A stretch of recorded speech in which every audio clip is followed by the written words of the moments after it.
You become what you consistently practice. So practice consistently for the person you want to become. Public speaking is one of those things that's very hard to hold yourself accountable to. If you're running a marathon with a friend, there's a clear goal: run the marathon. And if your friend knocks on your door at 5 a.m., boy, are you going to get out of your house and run that marathon. But with public speaking, it's a lot more trickier because it's harder for you to do those types of exercises without that clear goal.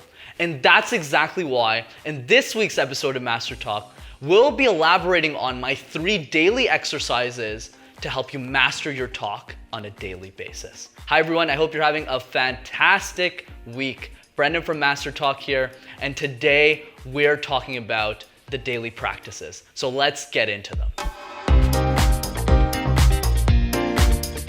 Number 1, the random word exercise. I absolutely love this drill because if you can master it, you'll be in the top 1% of public speakers. The random exercise is simple. All you do is you have a friend give you a random word in the dictionary that you need to then build an introduction from.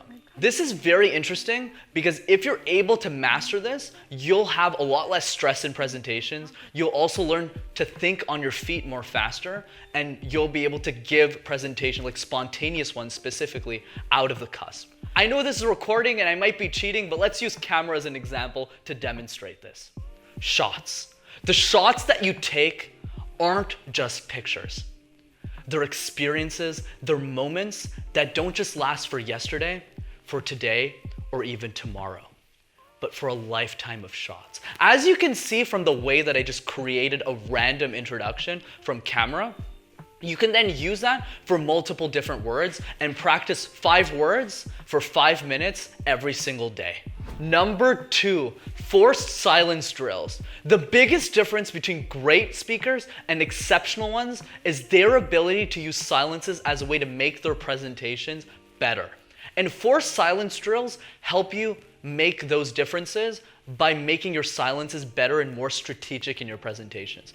So the exercise is very simpler and it's a lot easier to do with a partner.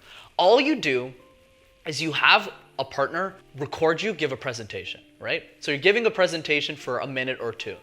And then in the second recording of the presentation, your partner is then going to point at you at specific parts of the presentation where he wants you to pause, like so.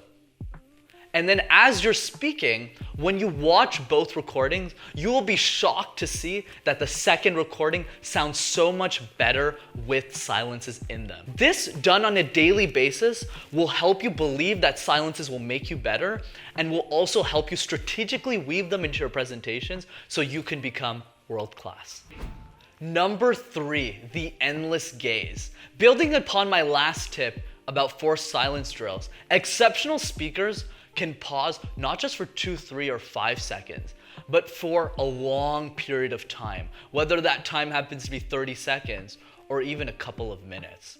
So the endless gaze exercise is very simple. The next time you're practicing silence drills with your partner, don't just pause them for a couple of seconds, but pause them for very long periods of time. And since you're the only member of the audience, your partner is forced to just look at you for that period of time and not make it look awkward, and just keep looking at you endlessly. And that way, by mastering your endless gaze, you'll be able to gaze into the eyes of your audiences for an indefinite period of time. As always, if you enjoyed this week's episode of Master Talk, be sure to smash that like button and subscribe to the YouTube channel as well to see more videos like this. And if there's anything I'll leave you off with, it's this. You become what you consistently practice. So as long as you use these tips to get better on a daily basis, I believe you'll be 10 steps closer to mastering your talk. Take care, everyone. Have a fantastic week and see you next time.